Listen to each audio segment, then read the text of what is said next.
मनोज जरांगेंच्या सुरक्षेसाठी 4 पोलीस अंमलदार नियुक्त करण्यात आलेले आहेत। मंत्री शंभूराज देसाई यांनी विधानसभेमध्ये माहिती दिली आहे। जरांगेंच्या सभास्थळी ड्रोन प्रकरणी पोलीस पथकाकडून पाहणी करण्यात आली अशी माहिती देखील देसाईंकडून देण्यात आली आहे। पाहणीनंतर कुठलाही ड्रोन आढळून आला नाही असं देसाईंकडून सांगण्यात आलंय।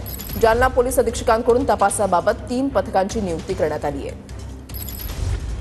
त्यावेळी अशा पद्धतीचं रात्री पहाटे 2:30च्या दरम्यान अशा पद्धतीने ड्रोनचं त्या ठिकाणी सर्वेक्षण होतं। हे कळल्यानंतर आपलं पोलीस पथक त्या ठिकाणी गेलं होतं, परंतु त्या शिवारामध्ये रात्रीच्या वेळी पाहिल्यानंतर सुद्धा उशीर झाला, कारण जेव्हा समजलं त्याच्यानंतर पोलीस गेले, पण त्यावेळी तिथं कुठं आपल्याला ड्रोन आढळून आले नाहीत। तरी सुद्धा पोलीस अधीक्षक जालना यांनी 3 स्वतंत्र पथकं याच्यासाठी स्थापन केलेली आहेत आणि सन्माननीय मनोज पाटील जरांगे साहेबांना 1+1 सशस्त्र पोलीस अंमलदार सुरक्षेकरता त्यांच्या या ठिकाणी नेमण्यात आलेला आहे आणि त्यांना 1+3 सशस्त्र पोलीस अंमलदार वाहनांसाठी देखील पुरवण्यात आलेला